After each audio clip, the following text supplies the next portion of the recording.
Un carrefour giratoire se passe à allure réduite.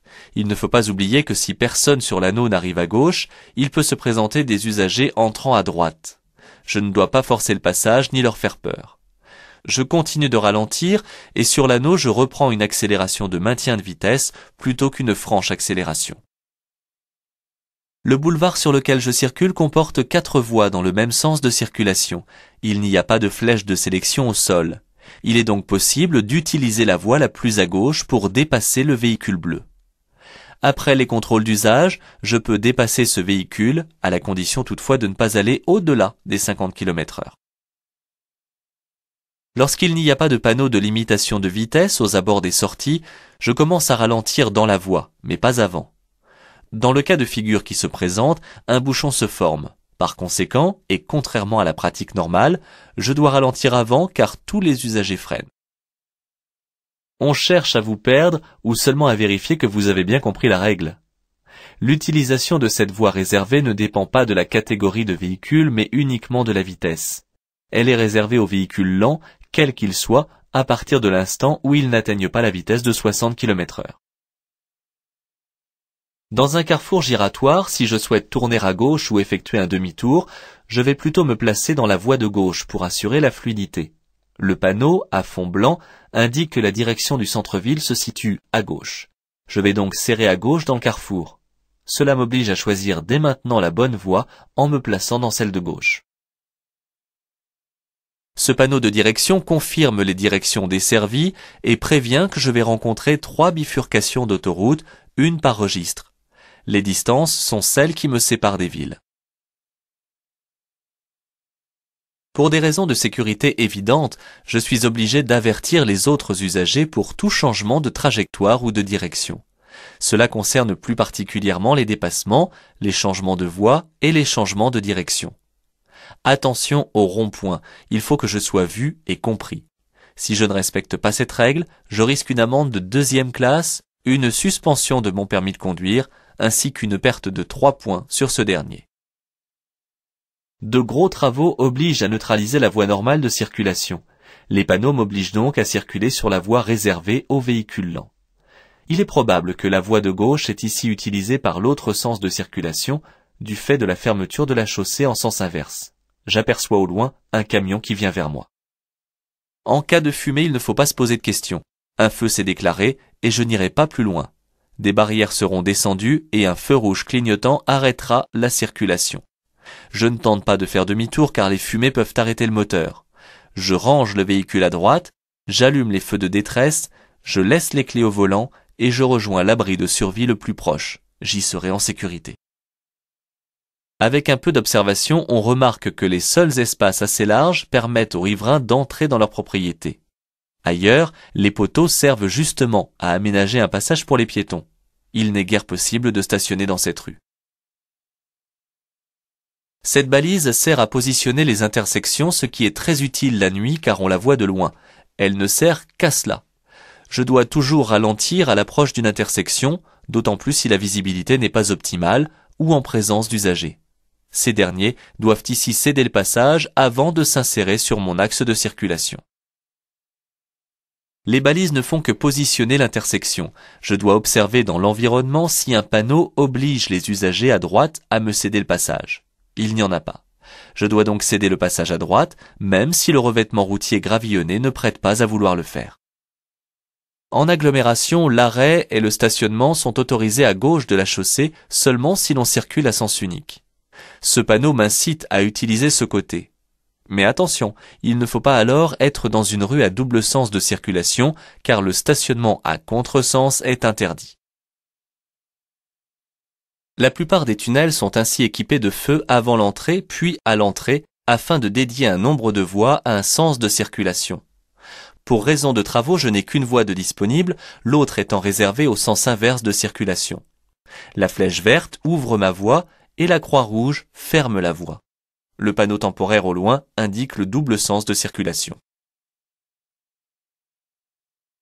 Il est aisé de comprendre pourquoi un véhicule arrêté ou stationné devant ou à proximité d'une bouche d'incendie peut gêner. On ne laisse pas même la possibilité d'un arrêt au regard de l'urgence de l'utilisation d'une telle bouche. Je laisse toujours largement de quoi manœuvrer pour un camion. Tous ces panneaux de direction sont indépendants les uns des autres. Le premier, de couleur bleue, indique la direction de l'autoroute A8. Le deuxième, celui permettant d'aller à Lagode et Carros, etc. Ils sont classés de haut en bas par ordre d'importance, national à local.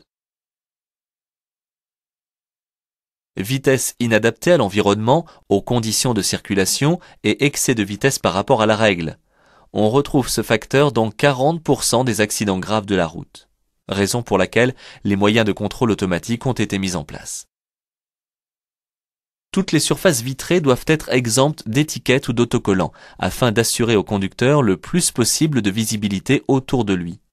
Seules les vignettes d'assurance et du contrôle technique sont tolérées, à la condition de se situer en bas, à droite, sur le pare-brise.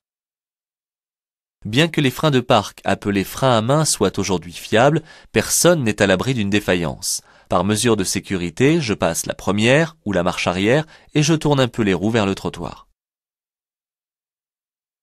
Bien que le camion ne soit pas tout à fait à sa place, le conducteur s'y prend à l'avance afin de ne pas trop perturber le trafic. Comme il manifeste clairement son intention de tourner à gauche, je vais pouvoir le dépasser par la droite. Une voie sans issue est une rue comme une autre, elle est donc soumise aux mêmes règles de passage qu'une autre rue. Les usagers venant de gauche doivent donc me céder le passage. Mais par mesure de prudence et parce que certains se croient prioritaires, je m'apprête à stopper mon véhicule. Le panneau interdit le dépassement de tous les véhicules autres que les deux roues sans sidecar. Je dois donc rester derrière un véhicule très lent. Ensuite, la ligne interdit de sortir de ma voie. À moi donc de contrôler que l'espace est suffisant pour ne pas mordre sur celle-ci dans le dépassement d'un deux roues. Il faut bien observer la signalisation. Les panneaux à chevrons rouges et blancs rabattent la circulation vers la droite, mais pas totalement à droite. La voie de droite est réservée, a priori, pour l'entrecroisement de direction, car l'épaisseur des traits est plus importante que les autres. Je n'ai donc pas à me placer dessus sans raison. Il faut imaginer ici l'insécurité due au manque de visibilité pour sortir ensuite du garage, si l'on est entré en marche avant. Autant que possible, il est plus sûr de pouvoir repartir en marche avant. J'entre donc dans cet espace ou à l'intérieur en marche arrière. Ce panneau indique un créneau de dépassement à 25 km. Il est probable que la route se sépare alors en deux chaussées à sens unique, mais ce n'est pas certain. Au regard de la distance indiquée sur le panonceau et du marquage au sol dans cette région montagneuse, il s'adresse surtout aux poids lourds. En effet, la ligne mixte ne m'interdit pas de dépasser sur ce tronçon. Une panne électrique peut provenir d'un fusible. La notice d'utilisation indique l'emplacement et la fonction de chacun d'eux, situés dans un boîtier sous le tableau de bord ou dans le compartiment moteur. Un fusible défectueux ne peut être remplacé que par un fusible de même couleur et de même intensité.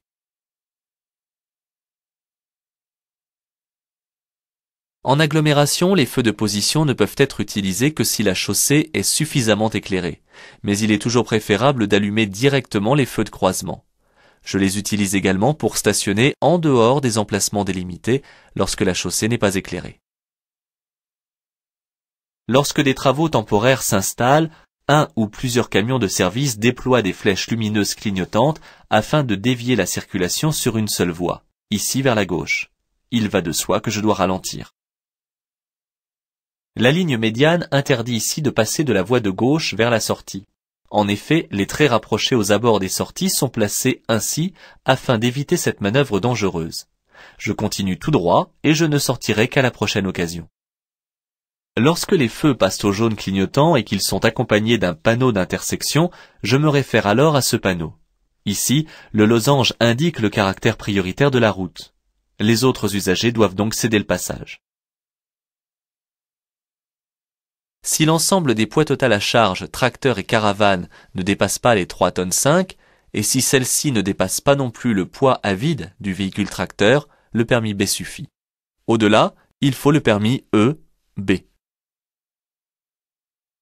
Ce panneau prévient que j'arrive sur un nœud autoroutier. Deux autoroutes se croisent l'une au-dessus de l'autre, tout en échangeant les directions par des bretelles de raccordement. Je vais commencer par un choix de direction à la bifurcation visible au loin. Ensuite, des branches vont se raccorder sur les voies.